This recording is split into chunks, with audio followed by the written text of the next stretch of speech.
Hey everybody, welcome to Friday Night Writes, a podcast about writing. Tonight is our inaugural episode about the hero's journey. My name is Phil Connect. My friends call me Fuzz. On the site, I'm Big Fuzzy 666. To my right is Justin Jones, who we call Jonesy. On the site, he is Go Jonesy. Hey everyone. And to my left is Sean Barry, who is just called Sean. And on the site, he is known as Insomnia. Hello. So to get started tonight, we'll go around the table real quick and get to know everybody. We'll do top fives. So we'll go to you, Jonesy. What do you got for us? Well, in terms of books, the five most recent things that I've read are I've just started The Girl with the Dragon Tattoo by Stieg Larsson, just based on critical acclaim and whatnot. I was ready for a crime novel, so I figured I'd get into that. I just finished Darwin's On the Origin of Species, which I don't know why I made myself finish it. It's a little dense. It's all information that we kind of readily know now. I understand at the time it was probably pretty revolutionary, but I sloughed through it and I got through it, and I guess I'm happy I finished it. While I was reading that, I also read the first volume of DC Comics 52 story. So I think that was the first 12 weeks of the storyline, I believe. It was volume 1. Yeah, those are big. In like novelization form, or yeah, it was the graphic novel. Graphic novel. Yeah. I think there's 5 volumes, I believe, 5 or 6. Yeah, there should be. Or maybe it was quarterly. I don't recall exactly, but those are all on my reading list for the rest of this year to finish that out. And one thing that I shared with you guys and I was raving about a couple weeks ago was just an article on waitbutwhy.com about how Tesla is changing the world, or how that company will change the world. And it was a really long read on how the combustion engine works and where fossil fuels came from, all the way up to how the electric engine works, the history of the electric engine, and how Tesla's doing things and developing new batteries and everything like this. It blew my mind because it was all stuff I'm not a gearhead or anything like that. Just the science behind the electric engine and combustion engine, I was just like, it was. Yeah, I remember you saying that it was like magic. Yeah, it was crazy. It was a sorcerer in the engine or something. It was great. And then finally, another book I just started reading is a book called Become an Idea Machine. It's by Claudia Altucher. She's the wife of an author who wrote a book called Choose Yourself. His name's James Altucher. I read his blog. I like him a lot. He kind of made his platform on going against the grain and doing what you want to do with your life. Not settling for a job you hate. Go and do what you want to do. And one of his big tenets is sitting down every day and writing a list of 10 ideas about anything. Just ideas that you can, ideas to improve an app you like. So we were talking earlier, we like to use Evernote. Right. Here's 10 ideas how I would improve Evernote. Okay.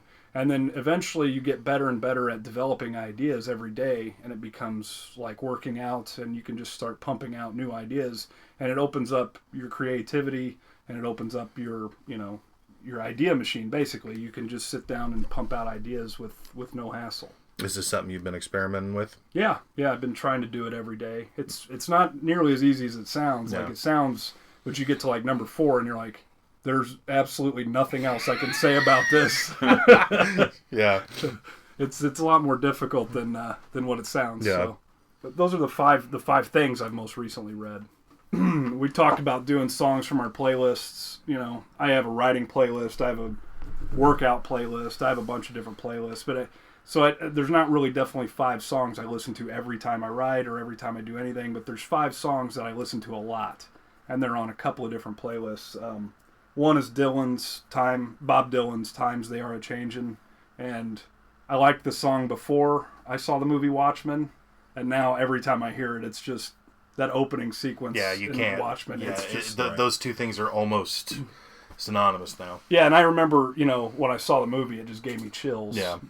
Number one, because I was seeing images from the book come onto the screen, and number 2, just that song playing with it, I was like, this is great. Yeah. Another one is a new song by an Americana folk country artist I like named Jason Isbell, and it's called 24 Frames. It's off an album that just released a few weeks ago, so I've that's been in heavy rotation quite a bit for me. An older one, Death Cab for Cutie, I Will Follow You Into the Dark. It's a great song. Yeah, I love it. Yeah. You know, no matter what mood I'm in, even like if I'm in I want to write some comedy right now, I could still put that song on, and even though it's a little melancholy, I still it's just in my head. Yeah, if there's a word that describes Death Cab, it's melancholy. Yeah, for sure.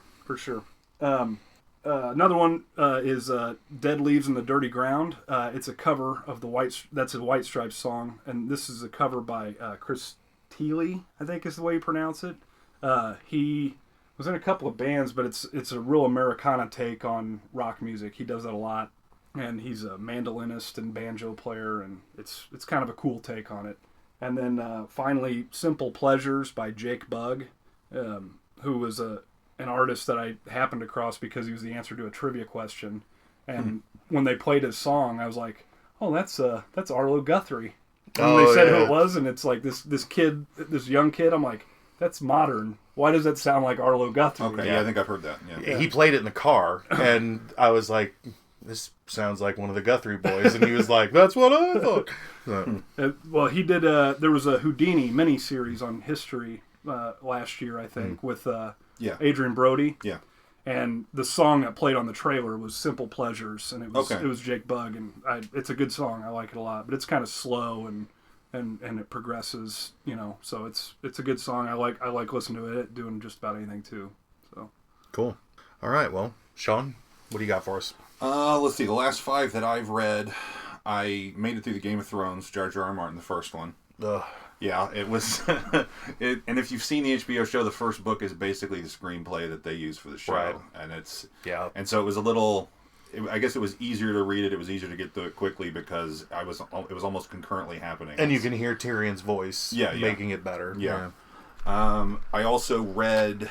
It had been a while. I think I read it years ago when it first came out, but I hadn't read it since seeing the movie and then waiting 10 years and then seeing the movie again. And I'm talking about the Relic, the original book by Douglas Preston and Lincoln Child. And what I liked that book. What I like about it most is that there's like this Matthew McConaughey like federal agent character that's in the book who's not even in the movie. Like they completely stripped him out of the movie and kind of gave some of his lines to the Chicago cop or the New York cop. I forget where they said it in the movie. But I always thought that was interesting that the series even carries on with that federal character, but he's not in the movie at all. They've completely stripped him out. that's crazy. Another one that I read was called Johann Cabal, the Necromancer. It's by a guy named Jonathan L. Howard, and it's got kind of a Good Omens vibe to it. It's got some kind of dark humor, and it's basically about a guy. The opening of the book, the guy goes to hell and just kind of storms through the gates and wants to see the devil, and they're like, whoa, whoa, whoa, you can't do that. And he just kind of pushes his weight around, and it's basically a guy who's made some kind of a deal where he has to collect souls from people in order to fulfill this bargain he's made with the devil. And so he has this traveling circus where he kind of tricks people into giving him their soul. And it can get really dark, but it was really entertaining. I really liked it. The fourth one would be Dr. Sleep, Stephen King, the sequel to The Shining. We've got a grown-up Danny Torrance, and it continues that. He's an alcoholic. I really enjoyed it. It gets kind of dark at times too, but it was a fun read, quick read. And then the most recent one I read was called Pines by Blake Crouch. They've since made the Wayward Pines series on Fox that M. Night Shyamalan, I guess, masterminded. So it had, and I read the first book. I really enjoyed it. When I got to the twist in the book, which is very reminiscent of the stuff that he makes into his movies and his screenplays, it was cool. I really enjoyed it. And I think I spoiled it for you. We were talking about it once. Yeah, I remember sitting down to watch the episode and being like, oh yeah, I already know all this. Yeah. Well, so I watched the TV show expecting that it would be as cool as the book, and it starts that way. And knowing kind of what's going on behind the scenes was cool, but then I guess midway through they pick up where the second book takes off, where I haven't read, and then it just goes crazy from there. And then I was not happy with the way that series ended because it makes it kind of pointless. But I did enjoy the first book, and I would recommend the first book.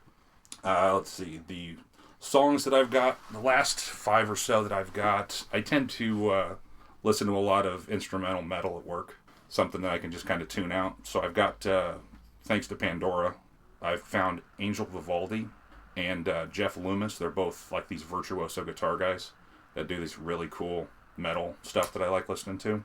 I also bought the Testament Practice What You Preach, an old album from the 90s that I just, for some reason, I had it on cassette. And when those days died out, I just hadn't listened to it in like 15 years, so I finally rebought it. Awesome. Same with King Diamond, Puppet Master, and Trivium Vengeance Falls. I'm a big metal guy, so I don't know. There's so many branches of metal, though, now since when I was a metalhead in high school that I couldn't tell you exactly what branch that I most favor, but those are the last 5 that I've got. So, what about you? As far as the last 5 books go, I think one of them was Dr. Sleep, which you cover pretty well. The main thing about that book that I really enjoyed was not the introduction, but the beginning when he's still young, and that scene in the bathroom with that crazy dead person. Oh, that he kind of locks away. Yeah, that he sort of drug with him from the Outlook or Right. Overlook, whatever Overlook the hotel is right. called. And that scene... And Catman Scruthers taught him how to lock that Yeah. guy away in his head. Yeah, and that scene stuck with me so that at one night I was sick, and I was 2-3 in the morning. I went to the restroom, and that was the first thing that came to my head as soon as I started getting down to business. I was like, oh my God, I have to get out of here. So I mean, Stephen King he kills it every time. I still think The Shining is one of my favorites. That like the original. The book, The Shining. Yeah, the book is fantastic.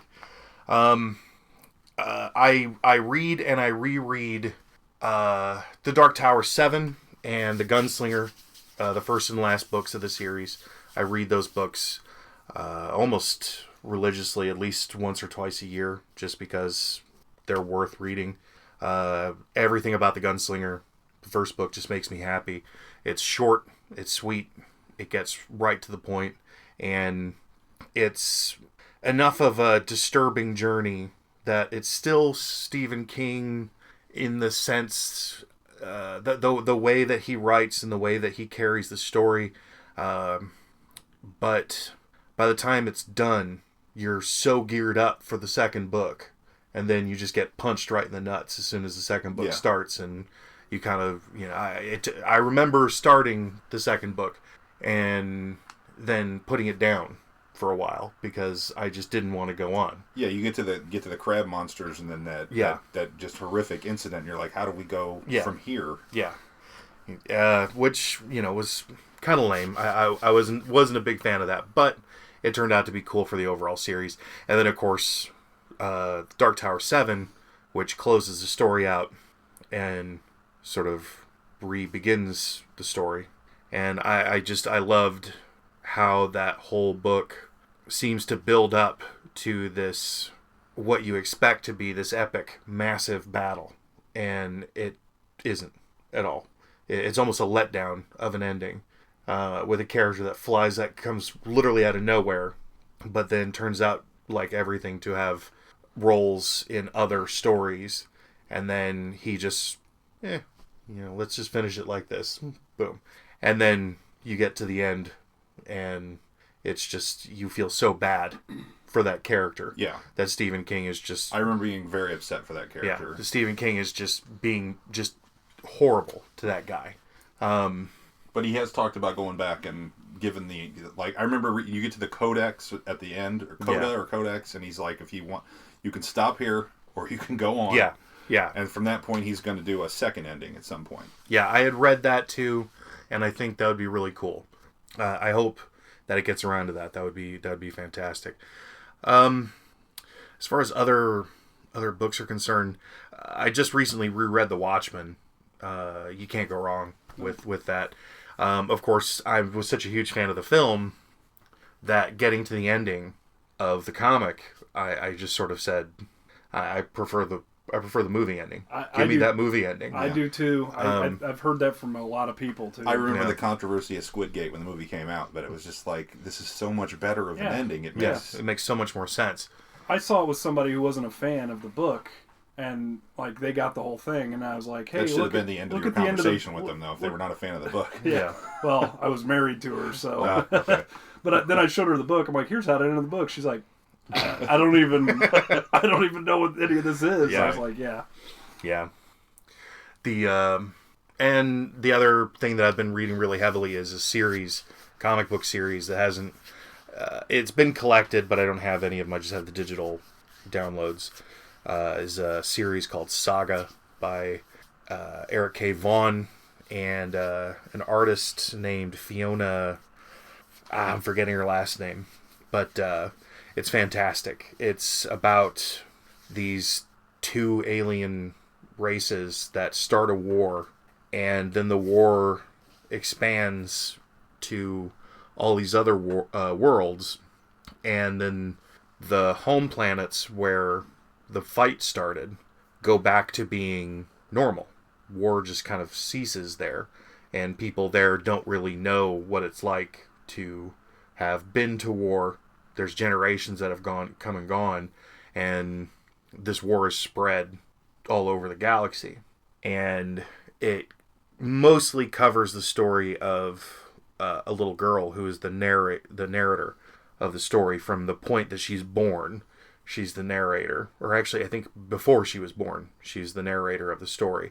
And the artwork is just absolutely fantastic. As somebody who draws myself, I wish that I had the kind of fluidity that this artist has, and the guts to put together what should be a hard-lined sci-fi epic, and for it to not look at all like a sci-fi epic. Like, nothing looks like this. Songs is a little bit harder. Unlike you guys, I didn't write this stuff down. Well, you're typically all over the place too. Like a lot of us are. Yeah. I mean, mine was very skewed, but Yeah.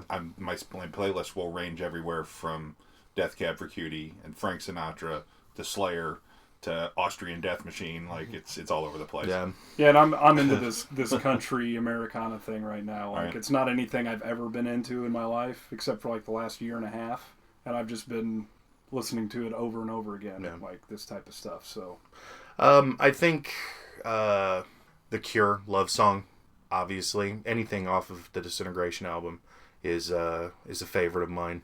After that, there's a long list of songs that I think come from the Argue with the Tree album from Blue October.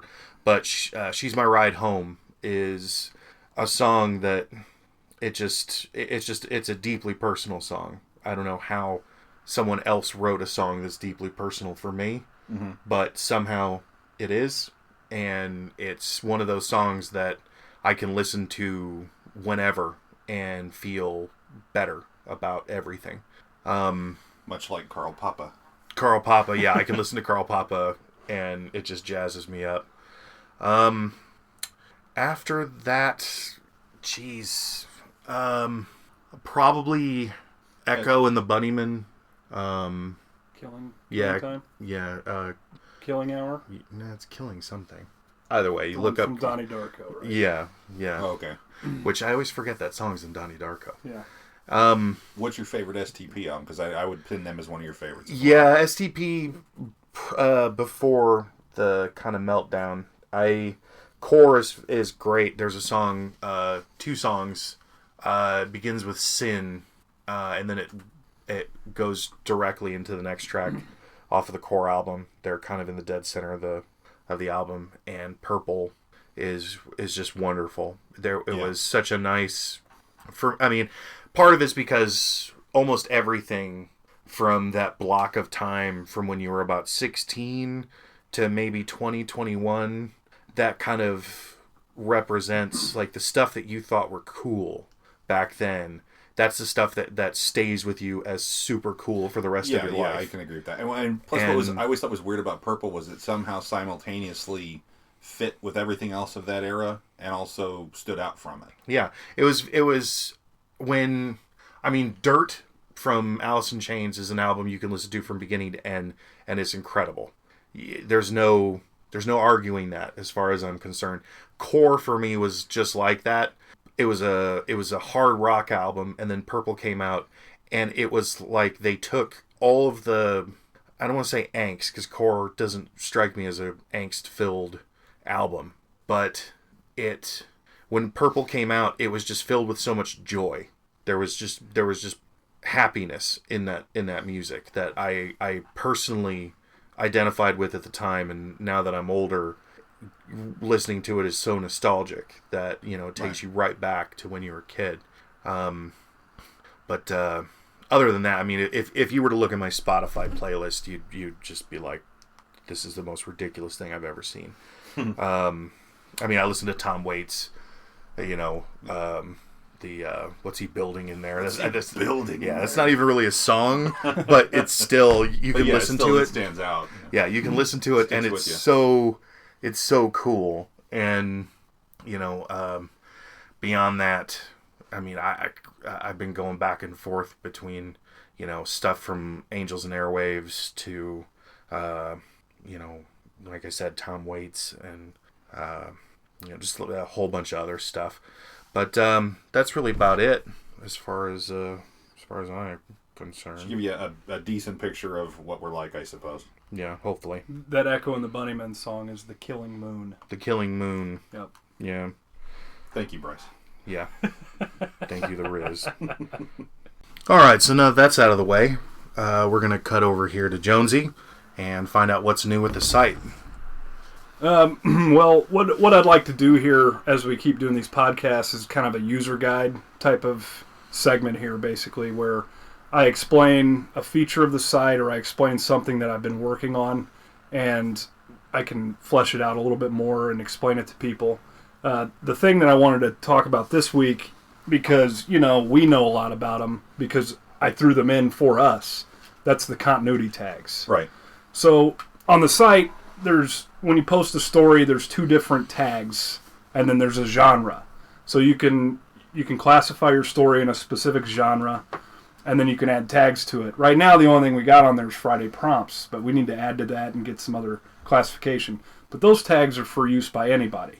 What we did was we designed what's called a continuity tag, which was a suggestion from Sean initially. And what it is it's a user-specific tag. So the tag is unique to a user. So, for example, Fuzz, he writes in his world that he's created called Autumnville. And so he went in and created a tag called Autumnville that only he has access to, and only he can classify his stories under that tag. That's what a continuity tag is.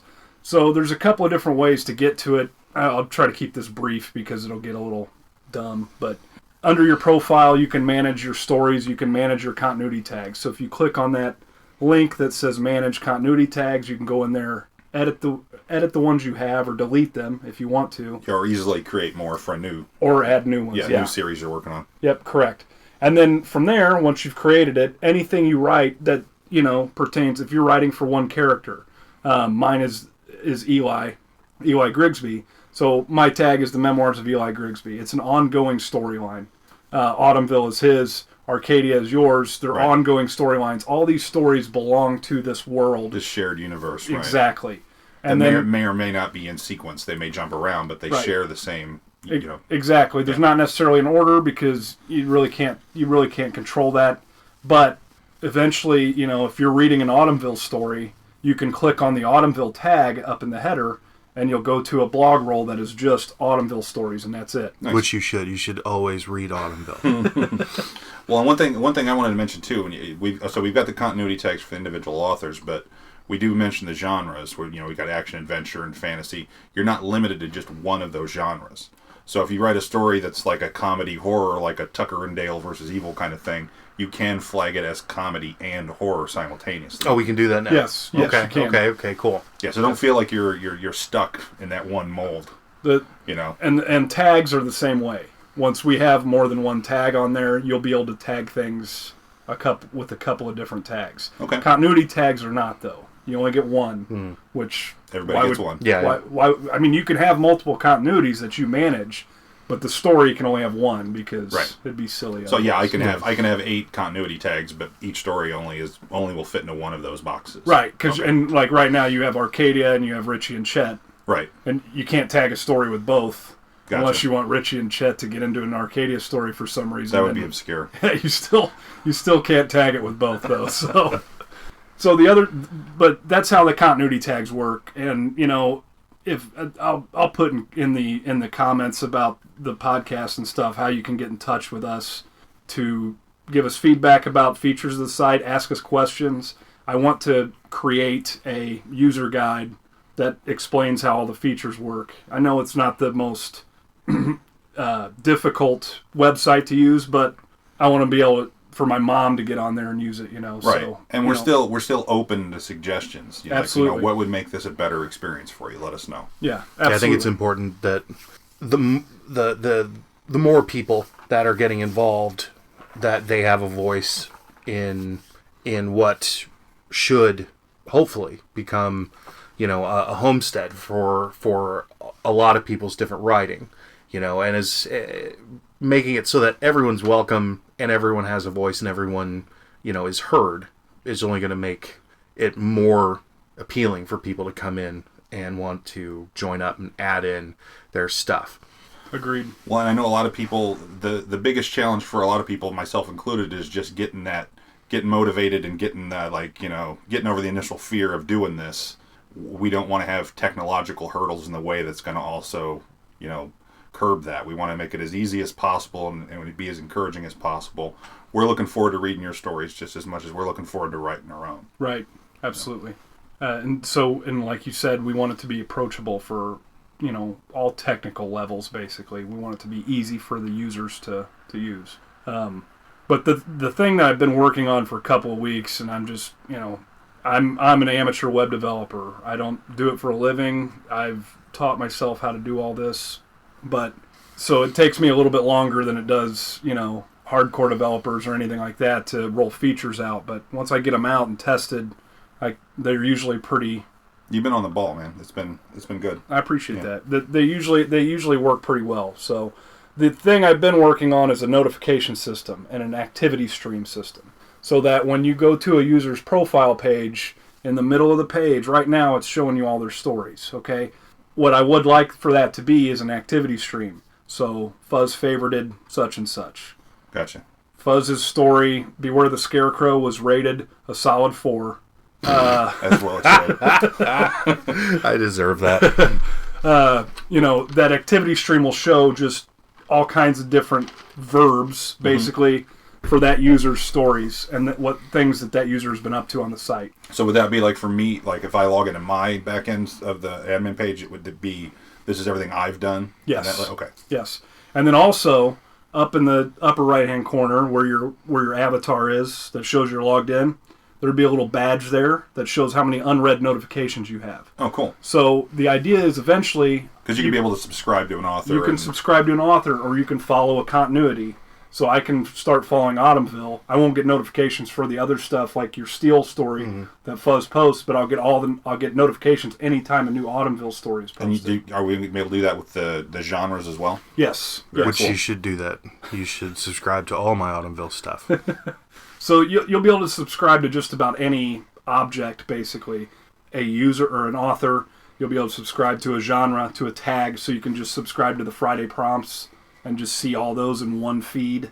You'll be able to subscribe to a continuity. I think that's it.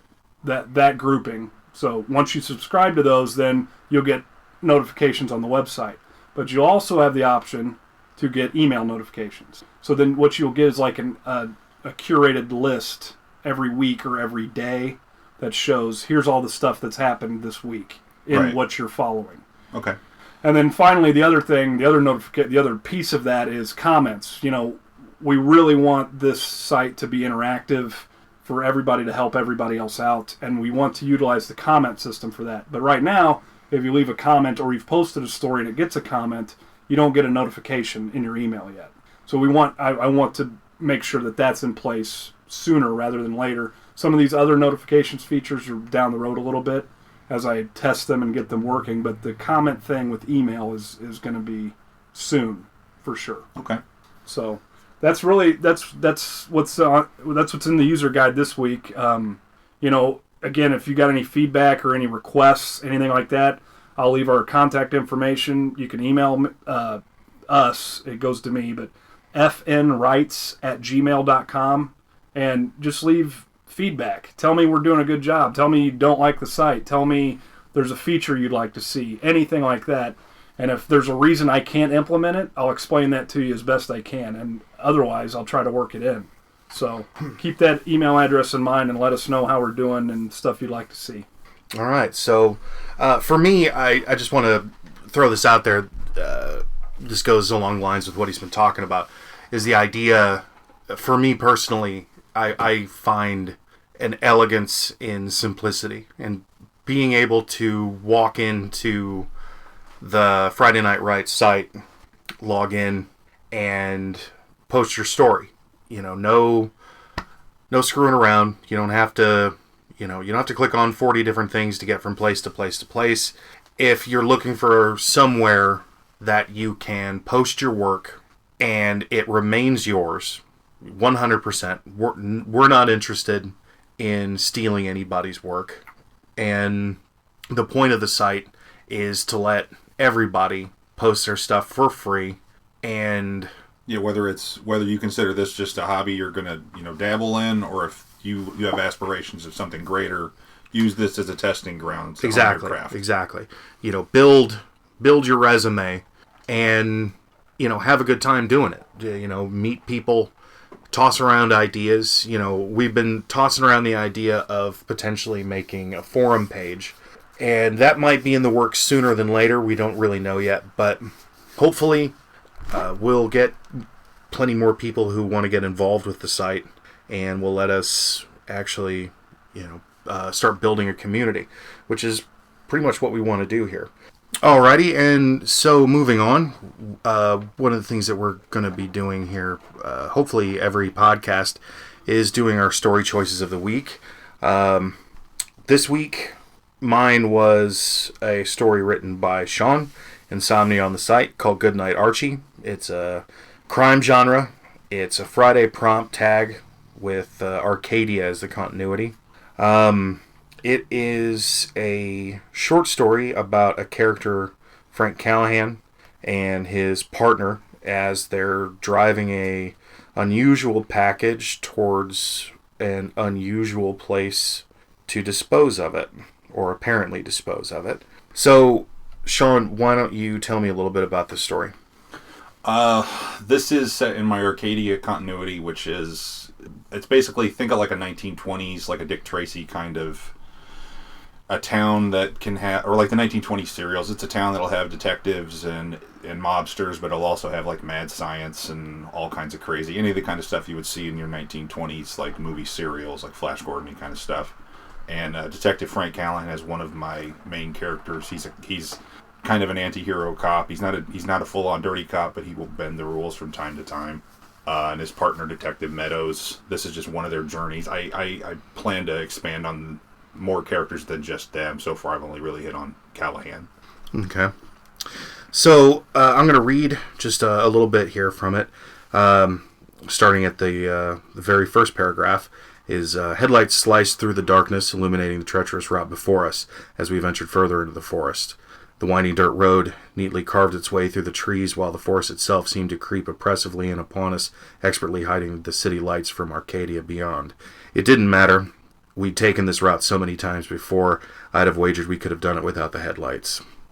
And that's just the beginning, as the story kind of wanders around and then finally makes its way to its ending.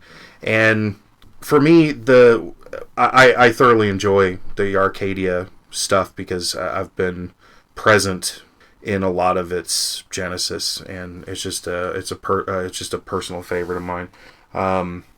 But I like how the story is very concise. It takes me exactly where I need to go. It tells me exactly what I need to know about the world and about the characters in it. It gives me just enough of characterization behind Frank, behind Meadows, and even Archie, so that I'm better prepared than, say, from the first piece in the diner, where you're just sort of getting, the getting to know you bit. Right. This It's is like a cold open, that first one, yeah. And this is very much, letting you warm up to the characters a little bit more. As far as, say, problems that I had with the story, I think the style of narration and then the way that the character speaks in the piece is a little bit off for me. He's a little he's very flowery, and well, yeah, and I agree with you in that if this is Frank, like if you're watching a movie and this is Frank's overdubbed narration, yeah, he wouldn't use that language. Yeah. Like, so I kind of confuse it to where there is a third person narrator also kind of co-authoring the story with Frank from time because of the language choices that I chose in that opening. But in this genre though, in like that film noir type of setup, you will get that voiceover sometimes of the hard-boiled detective, and he's not necessarily talking because most of those guys say as little as possible, right?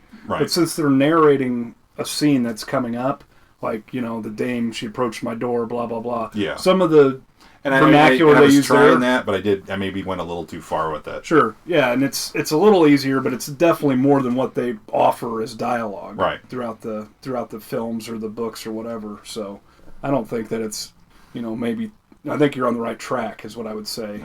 My larger issue with the piece is that when I do get to the point where they're actively interrogating Archie, I knew I wanted to ask the questions, and I knew how it was gonna. I knew it was gonna start, how it was gonna the middle, and how it was gonna end.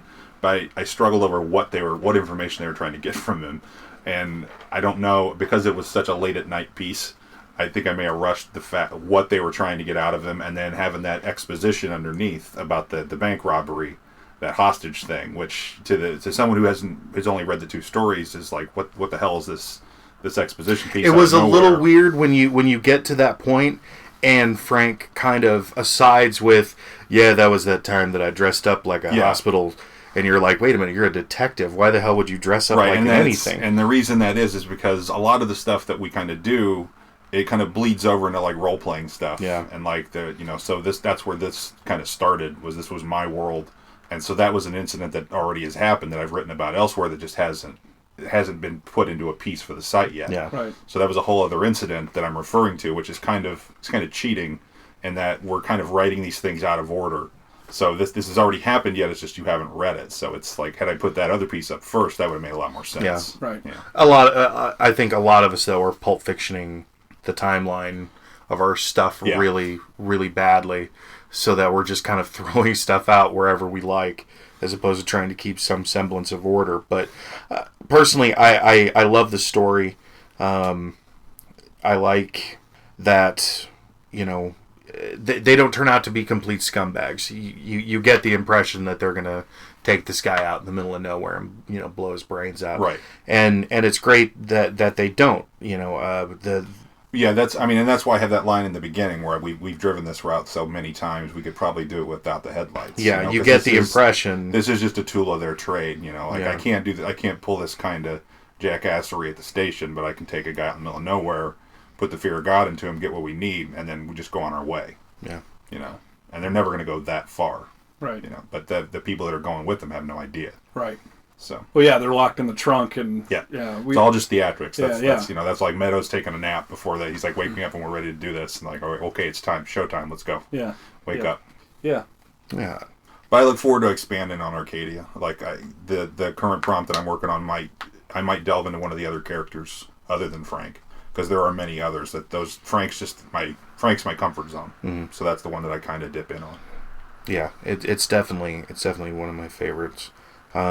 I love that continuity. So from there, we'll move on to your story. Which one did you choose? I read Jonesy's story, The Pizza Bazaar. That's one of the Eli stories, and basically it's kind of a day in the life of Eli. He's traveling. He's on his journey, and he basically has a pit stop. He sees a pizza place. He goes in. He sits down. He's going to have a moment. You don't really know. He's kind of haggard. He's tired from the road. He sits down, orders some pizza, and then you start seeing some weirdness go on. Like, wait a minute. And so Eli's basically got these two voices in his head, Whitey and Beezy. And when I first read about it and when we first talked about it, in my head I had that whole, the stereotypical angel and demon on your shoulder. One's giving you good advice and one's contradicting it and leading you down the dark path. But in this story, Whitey, who is in my mind the better of the two, the first words out of his mouth just completely throw that out the window. Mm-hmm. And you're like, okay, wait a minute, maybe I don't have a grasp on exactly what's going on. And then Beezy, rather than contradict him, kind of agrees with him. So then I'm like, okay, he's got two voices that are like kind of both pushing him down the wrong path and just tormenting him.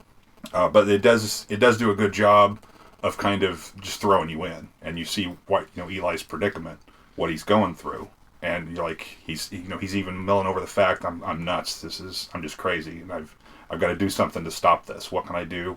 And you're on a journey to basically talk to someone who can potentially help you out of this. You think you're nuts. And then that's when, in the story, that Tom character comes in and just completely throws a monkey wrench into it. You're like, he can see those things that you're talking to, and all of a sudden it becomes a grander thing. Like, you're not crazy. Or are you crazy? Like, this is the first instance that it could be something bigger going on. And then when you see the interaction with Tom, you're like, oh, shit, something is definitely going on. When you see, I won't give away, but like Tom's exit, there's a larger issue that kind of calls into question what Eli is going through and the potential dangers that he could be putting out into the world just by walking around in it. I thought you did a good job with that. And the idea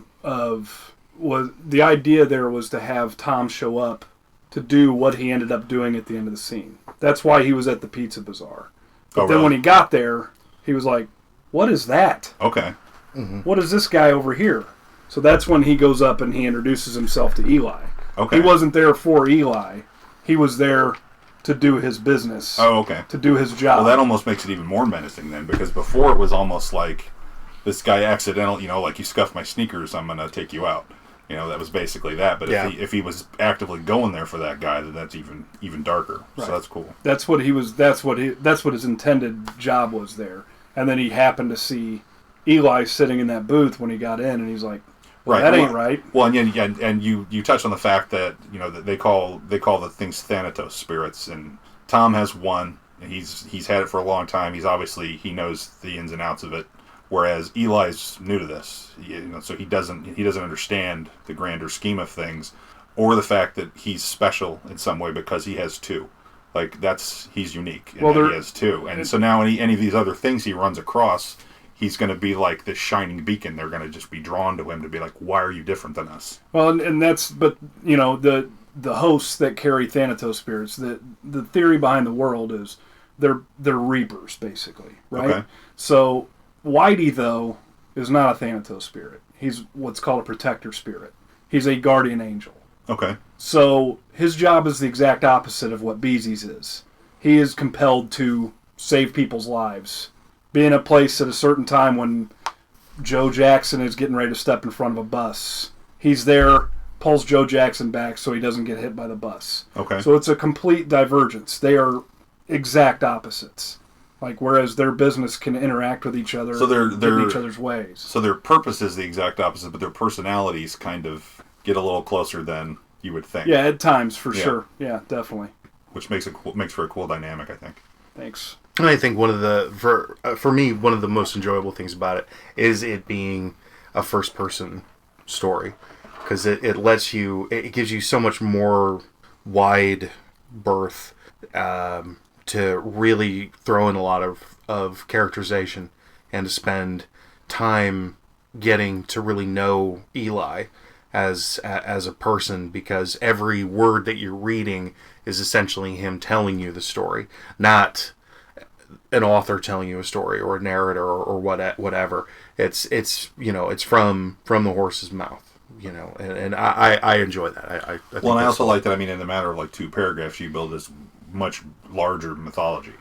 From a minute ago, which is a crazy guy, and now all of a sudden there's this bigger thing going on, and you very quickly grasp the scope of that. So yeah, what kind of world it is that this is.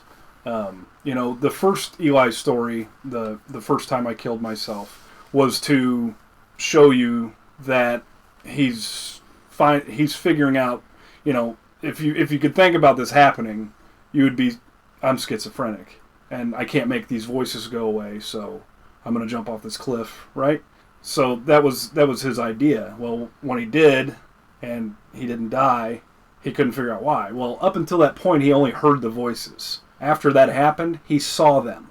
Okay. He saw the actual personas on either side of him. And eventually, anybody who carries a Thanatos spirit can see other Thanatos spirits. And they can see other protector spirits. They can see that. He can't do it yet, though. He doesn't know what he's looking for or how to do it yet. Right, he doesn't know how to operate those muscles yet. And since he tried to kill himself, he still doesn't see his guys all the time, Whitey and Beezy. Just at certain times he sees them. So it's him growing into becoming what he is going to become, and along the line he's going to meet plenty of other guys with Thanatos spirits or Reapers. And that's kind of the idea of the whole story. Eventually, it's his memoirs. So like you said, like Fuzz said, telling the story himself, he's writing this as his autobiography, basically. That's kind of the idea behind what these pieces are. Very cool.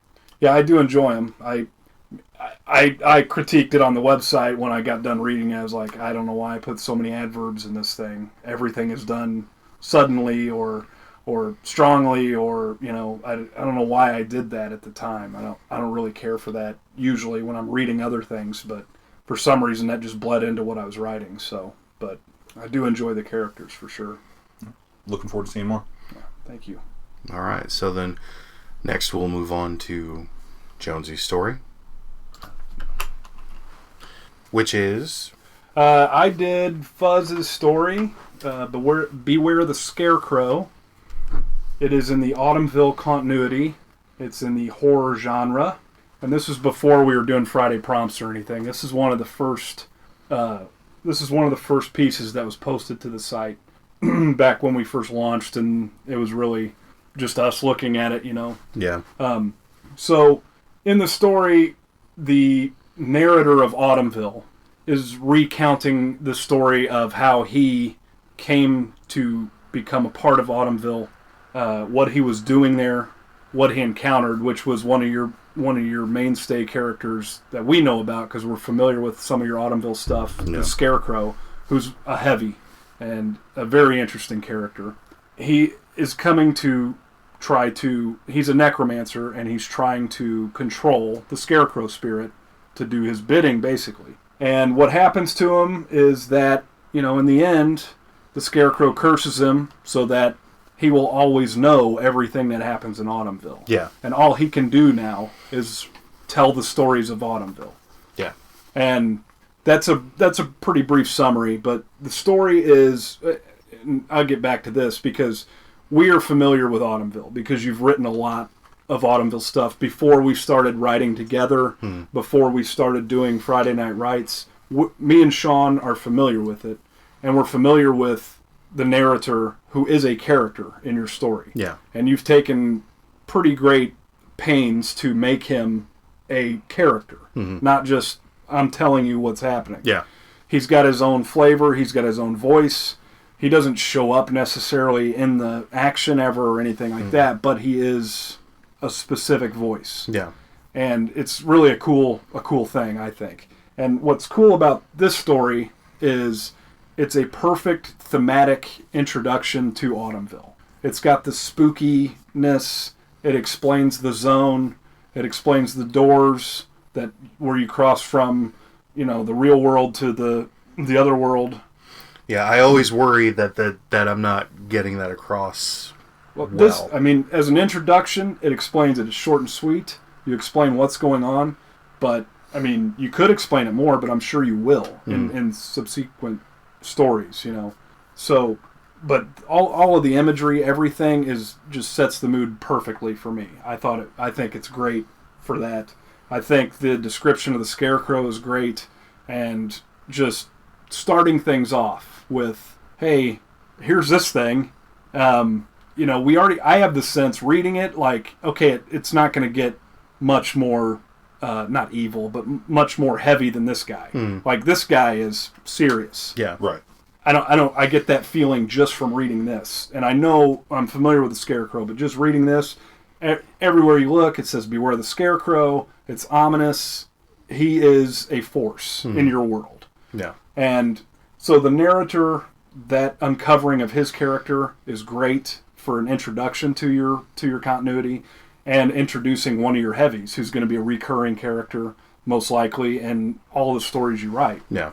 Well, and it's got that kind of Lovecrafty vibe at the beginning where you kind of realize that there's still something else kind of bubbling beneath the surface here that we haven't really gotten into yet. Right. Yeah. And it's something that's older than anything, older than time, I think it says, is one of the lines, actually. Yeah.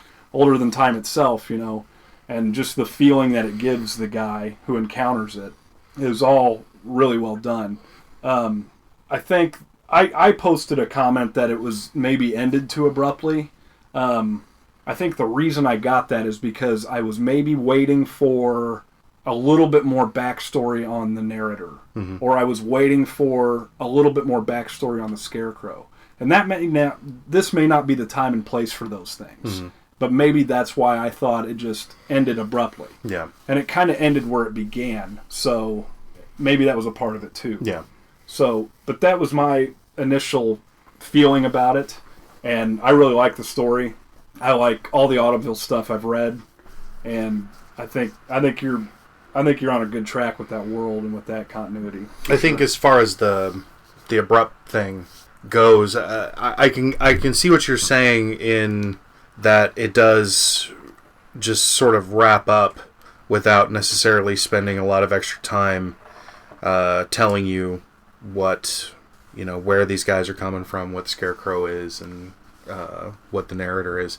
But the impetus of that is because this is the first part of what will be a 12-part series that will go through a very tumultuous time in the Autumnville history.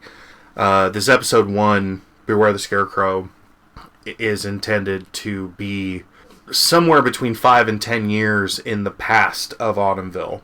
And it's at a time where all of our characters are much less acclimated to the politics of the world and all this stuff. And so with Beware the Scarecrow, what I wanted to do was to give you a sort of Lovecraftian or even Mike Mignola sort of brief story about, this narrator, this guy showing up into town thinking that he's here to do a job and he's going to make a little bit of cash on it. And he just so happens, he's a necromancer. And he ends up going against what is arguably the heaviest hitter in my entire continuity.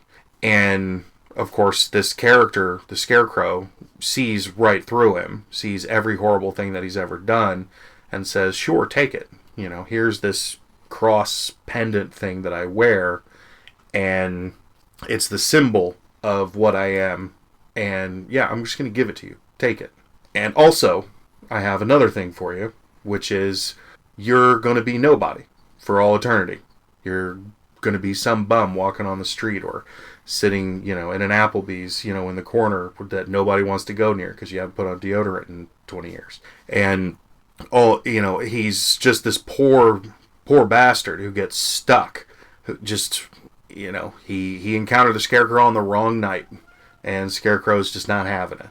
And now he's being punished for it. And then to add insult to injury is that once he crosses back from the zone over to natural side, he gets caught up by ghosts because he's a necromancer. So ghosts are fuel for this guy. So these ghosts see him and are like, hey, here's a necromancer who is completely screwed. And then they sort of lure him down beneath the city into this lake where they're like, yeah, we know that horrible thing is there, and here you go. And, so that he's sitting there thinking, I'm out, I'm safe, I have what I need, I've got it. And then, so then that way as you read through the story, you get to the end and you're like, okay, well, he got what he wanted, Scarecrow gave it to him, And then, but at the beginning of the story is when you see that, it gets taken away. And so does most of this guy's sanity in the process. And, it's intended to be a part 1. And will I visit the narrator again? Probably not. I have no intention of ever writing about him again. What I want is for that single story to be the only thing that you'll ever see about him. After that moment, after this piece, he's now forever dedicated to telling everyone else's stories. Right, when you get flavor of his personality as he tells the rest of the tales. Yeah. So. Yeah. And a lot of it does become, it boils down to, I never read a Harry Potter book.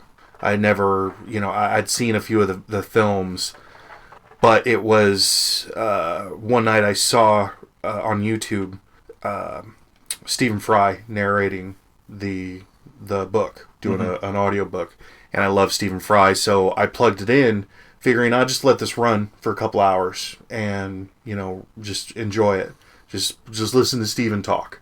And as I was listening to that, it suddenly started dawning on me that the way that he's telling the story is he's telling it in this voice that is definitively Stephen Fry, but he's making it seem like he's a living, breathing part of this thing. And that was kind of the vibe that you get from that TV show Pushing Daisies. Yes. Which was just magical. Yeah, it's an omnipresent sort of voice that's that doesn't necessarily agree with the story taking place, and he doesn't necessarily have a passive perspective on what's happening. He might despise a character, and he'll tell you that he hates this character, and this character might be a nice guy. By all points, this might be a guy that you really like, but the narrator just shits on him. Just cannot stand him. And I wanted that to be a part of the overall kind of feeling of Autumnville, so that you would be able to read it and say that there is a sort of spirit of Autumnville, and it's this poor guy who's now trapped to spend the rest of however long just telling the stories of the different characters in Autumnville. And I loved writing it because the Scarecrow is genuinely a fun character for me to write, and he's near and dear to me. He's one of my oldest characters. I think I made him up when I was like 13, and that's one of the things I think we should talk about on another episode as well, is world building, because that's something that you've always really excelled at. And I stress. We've always tried to do that themselves. Like Autumnville is something that's been growing for a long time. Yeah. And the people that interact with you in your life inevitably will bleed into it somehow. Yeah.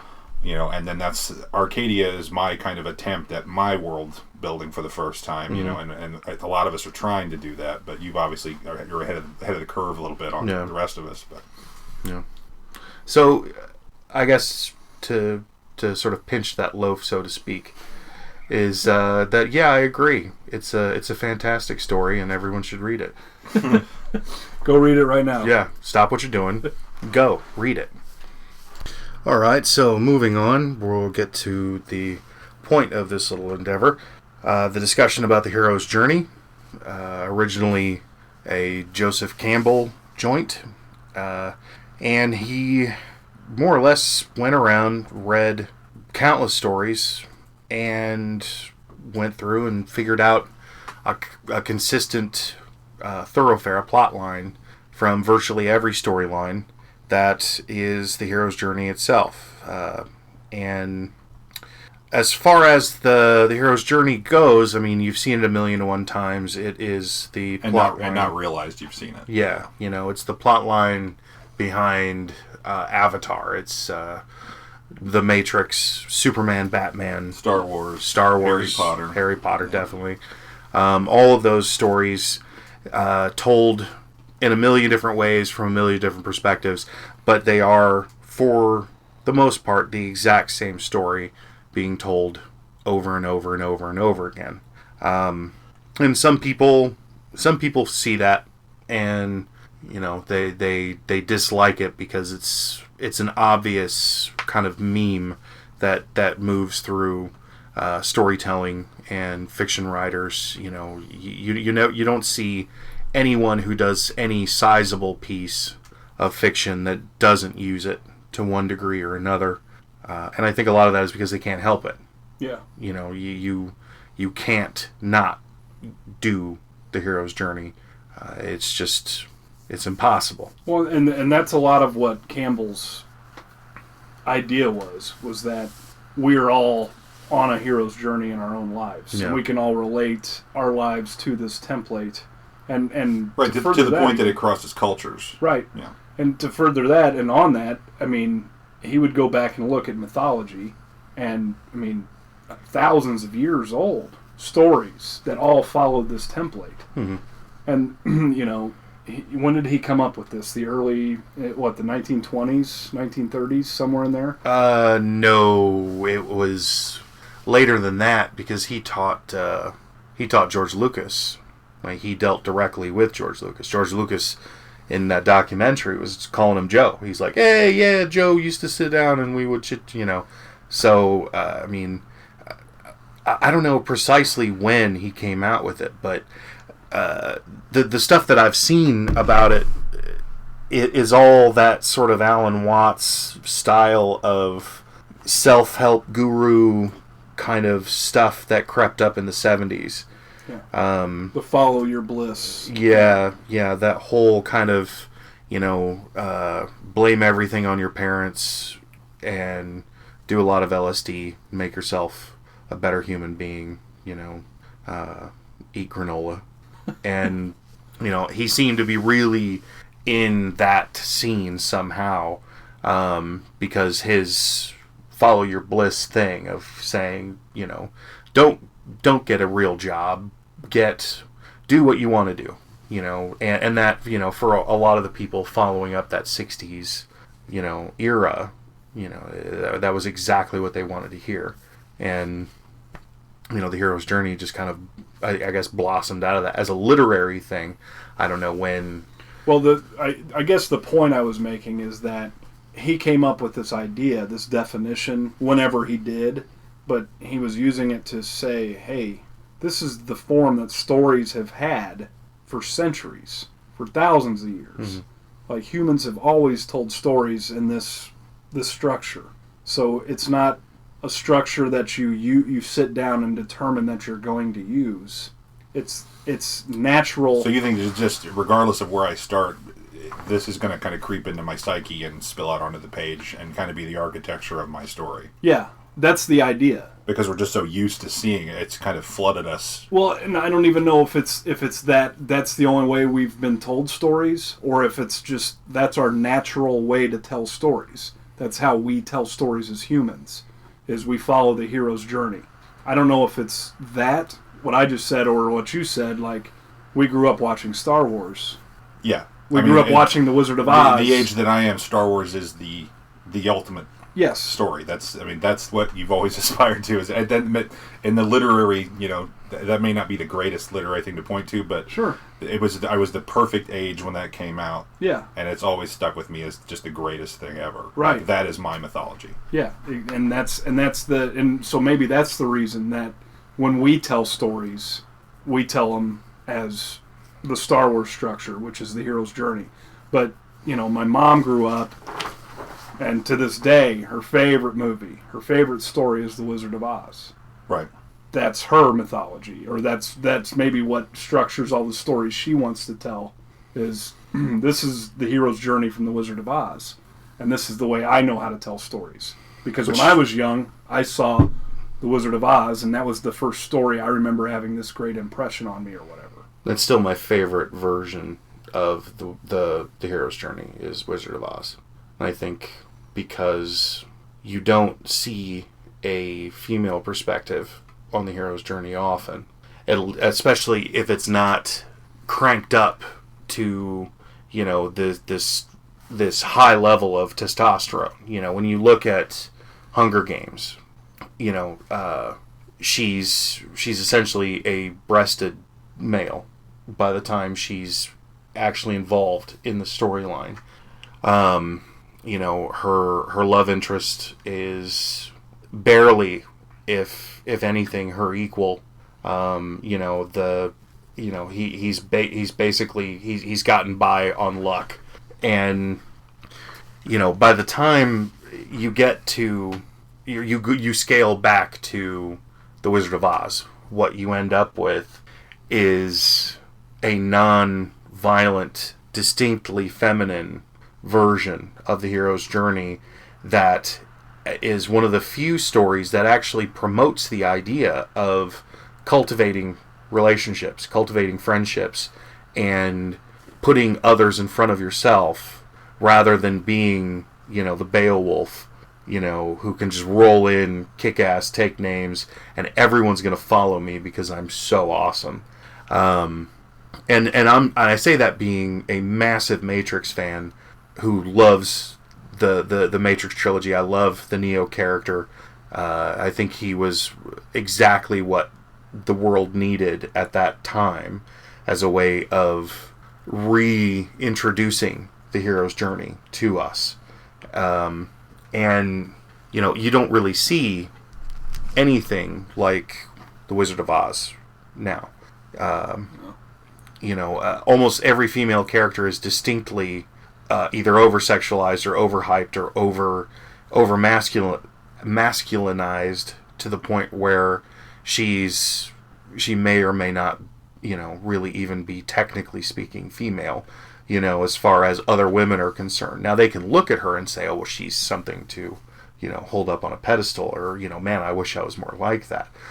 But it doesn't really sit right with me that, you know, the distinct divisions between the sexes doesn't have a literary component that follows along with it. The only thing that I've ever seen that does is The Wizard of Oz, which is one of the reasons why I'm such a huge fan of it. Yeah, and you know, part of that masculinization, I guess, or, you know, because you're putting the women into action movies and stuff, and that's great, and you know, but it's almost like they want to go rah-rah, be a role model for young girls, but, you know, it's not always, like you said, in a feminine light. They're out there kicking ass. Yeah. Which is fine, you know, show them doing that, but, you know, that's not always the... Yeah, but what does that say for young people? That's one of the reasons why I enjoyed The Matrix as much as I did, was because the Neo character, as the hero in the hero's journey, you know, he starts off as a bad guy. I mean, he's a hacker. Not exactly the, you know, the worst conceivable thing you could be, but he is definitively a bad guy. And through the process of you know, finding out what the Matrix is and where it goes, he easily becomes a sort of generic hero across the board that can appeal to men and women effectively. Because, yeah, I mean, he kicks a lot of ass. He does a lot of that kind of stuff. But he's also very much humanized, where he doesn't know what he has to do. You know, he doesn't know where his journey is going to take him, and he doesn't know why. And I think that everybody can, to some degree or another, sympathize with that idea, that you're in this overwhelming situation, and you're somehow a part of it, and you know, you might even be the person who can fix this problem, and you have no idea how. And you feel like everyone around you knows how to do it. Right. And nobody's telling you. Nobody's opening their mouth and saying, just do this, you know. And for me, that's one of the interesting things. And, you know, especially, you know, I know we didn't mean to delve into the sex thing, but, you know, when you have cartoons like Brave, and you have these novels like, you know, The Hunger Games, you know, who I think are taking the hero's journey and they're deliberately selling it as you know, as a male storyline to women, to saying, you know, Ra, you can do this too. This is, you know, you can grab your bow and arrow and you can shoot people dead.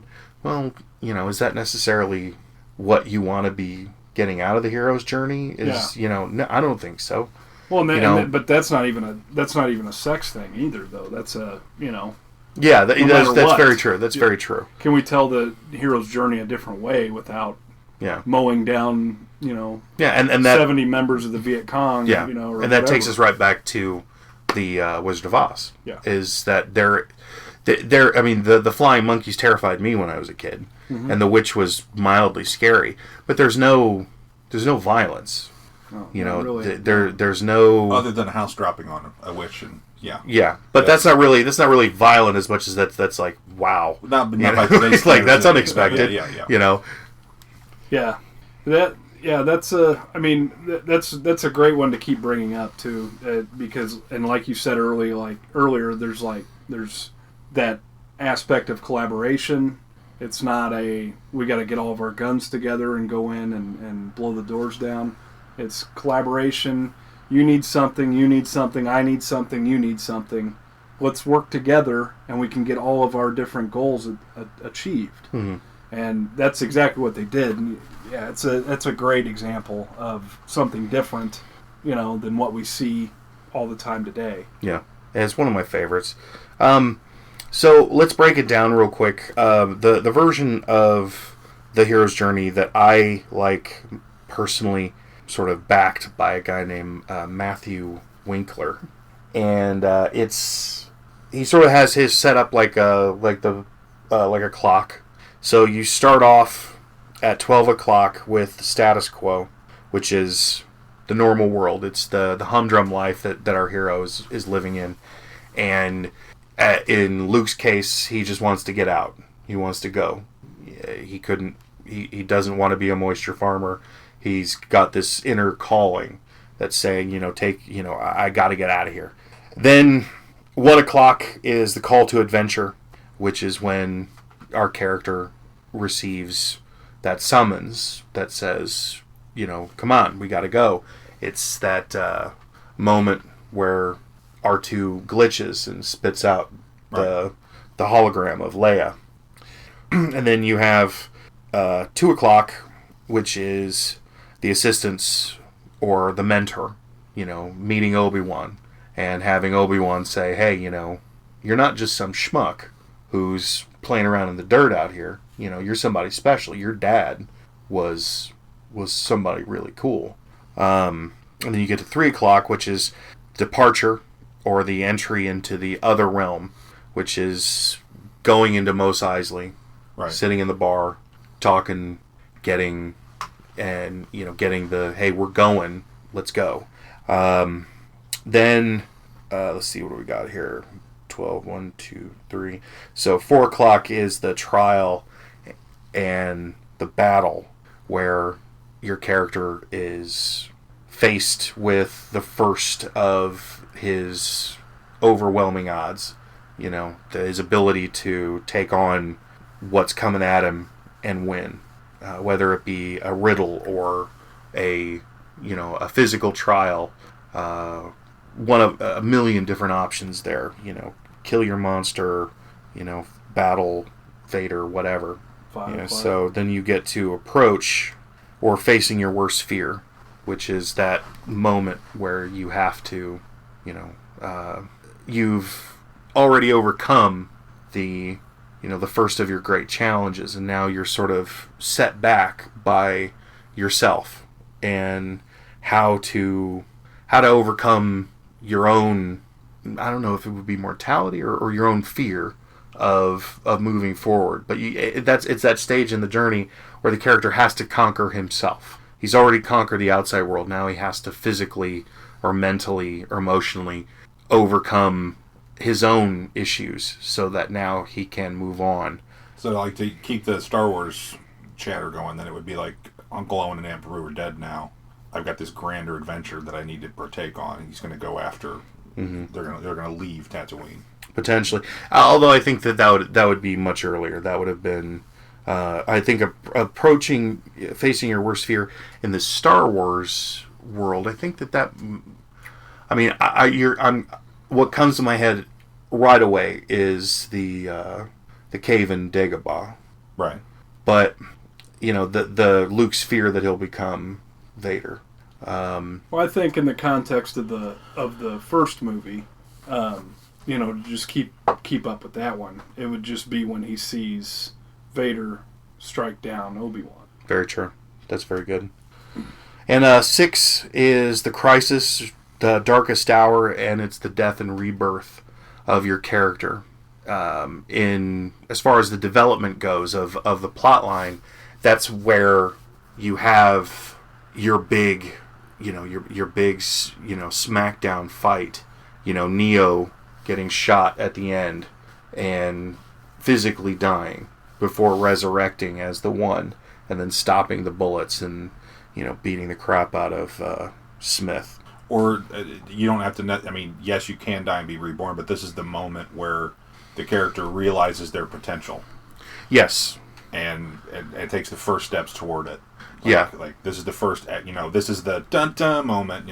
Yeah, think of it, if you were to look at it from, say, the Nolan Batman movies, this is that moment where he's not quite Batman yet. Or, no, this would definitely be him being reborn in that dojo where they've got him lit up on some kind of, This is George McFly punching Biff. Yeah. That's his moment. Yeah. Yeah. Let's see, where we at? 6, 7? So, what's the title of the next one? Claiming the Treasure. And that's where you get the power, the sword, the code, the amulet, whatever it may be. Rescue the damsel at this point. Yeah. This is where you get what's coming, and now everything is good in the world. But it ain't over yet. Yeah, you can't really rest on your laurels, but you've won. Definitively, you've won. And in the Star Wars context, again, this is them escaping the Death Star with Leia. Yes, definitely. Then the next one is the result, or the chase from the other realm. That's, as far as I've seen, that's kind of optional, but in the Matrix, it's a definite part. Once he beats the crap out of Smith, there's still his physical body that's under threat. Right. And now he's got to rush out of the place, and so that he can survive.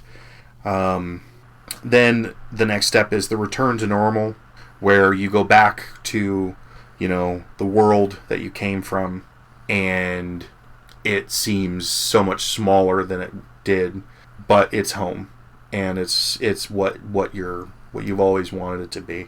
And then the resolution, which is where you tie up all of your crap plot lines, and you have lots of expositions. Hobbits jumping on a bed. Yeah, lots of that. Giant eagles flying around, and then you go right back to the status quo.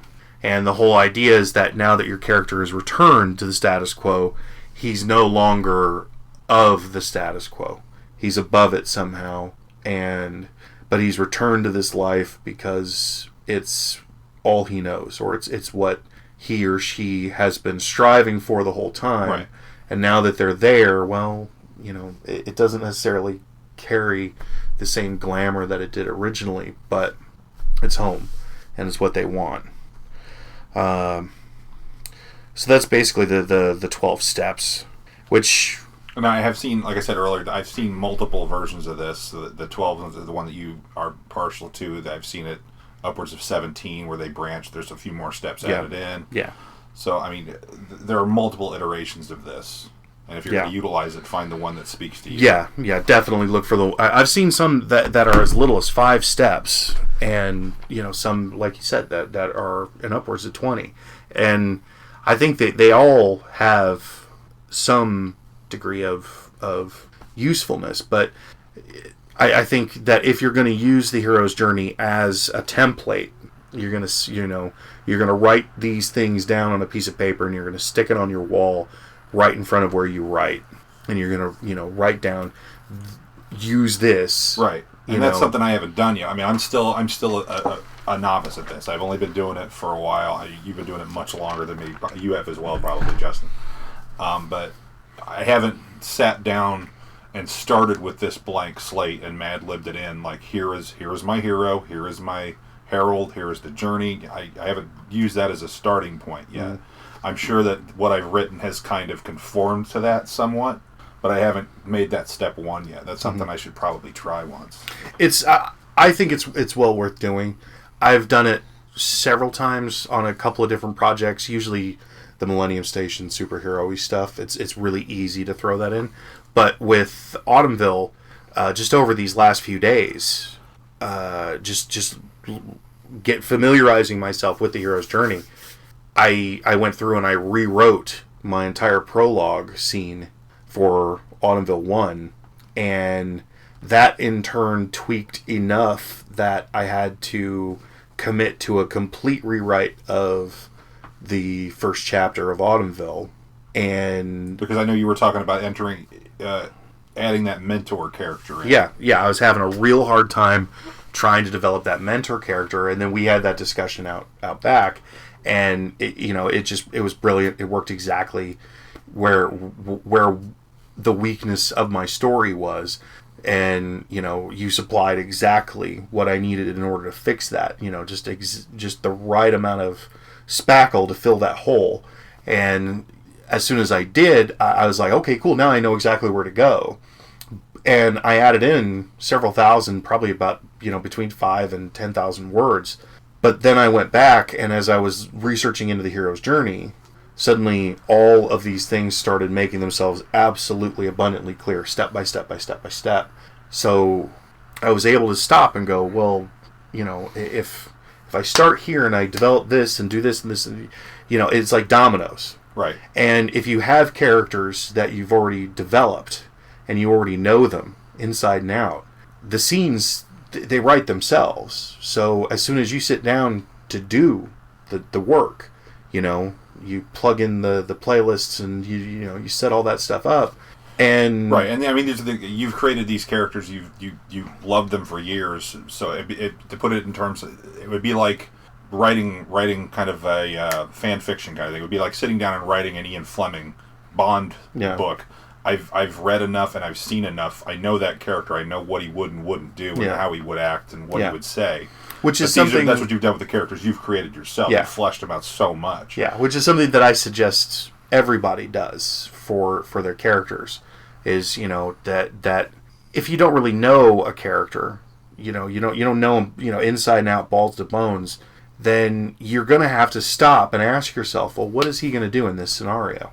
And every time, at least for me, this might not work with anyone else or any, everybody's got their own process.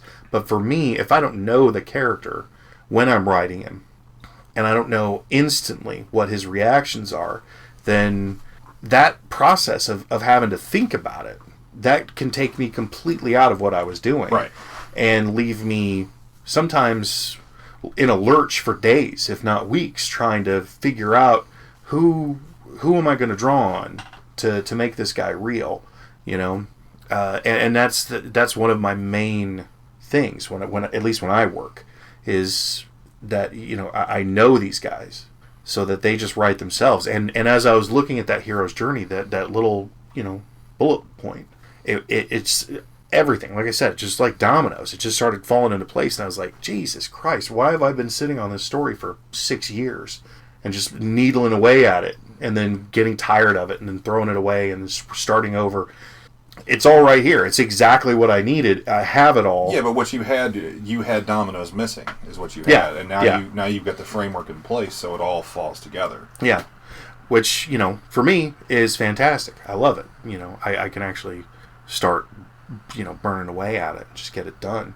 Well, now this is slightly off topic, but I listened to the Harmontown podcast quite a bit. Curtis Armstrong, who was Booger from Revenge of the Nerds, has been on it quite a bit, and he mentions when he was doing Revenge of the Nerds, when he got that role, to better understand that character, he wrote a biography of that character as he was. He wrote, "This is me as Booger writing, my rationale for everything I live and breathe and do." Mm-hmm. So when they filmed that movie, he knew how to react as that character. Which, I mean, he used that for acting purposes for a movie, but I think that's great advice to use for a character in a book as well. Like, if you know what you're going to write your story about vaguely, and you know the character's in it, give yourself, it doesn't even have to show up in the story later on, but give yourself a backstory of who this character is. What are his motivations? Why does he do what he does? How would he react in a certain scenario? What's his personality like? What's his demeanor like? Does he instantly just go straight to rage, or is he very timid and introverted? You know, like, just give yourself the backstory of that, so when you are putting him into the story, as the circumstances unfold, you know how he's gonna react, almost without overthinking it. It'll just kind of come out normally because you've already put that together ahead of time. Yeah, you've seen my notebook. Your notebook makes me insane. Yeah. And, you know, like, that's what I call Bibling. There's a lot of people who call it Bibling. And that's what I do before I start writing, is I get a fresh notepad. Something about writing it down physically without typing it. You know, getting a pen and just sitting down and taking the time to write it down slowly lets it sink into my head in a way that typing just doesn't do. Typing, for some reason, I can burn through it, but I don't remember it. It doesn't sink into my head the same way that it does when I'm writing it down on a piece of paper. And then I just set it up and I formulate the page as I'm working so that I'm able to, you know, really know what I'm doing. You know, for me, that's always been really essential. But we jumped off topic a little bit there.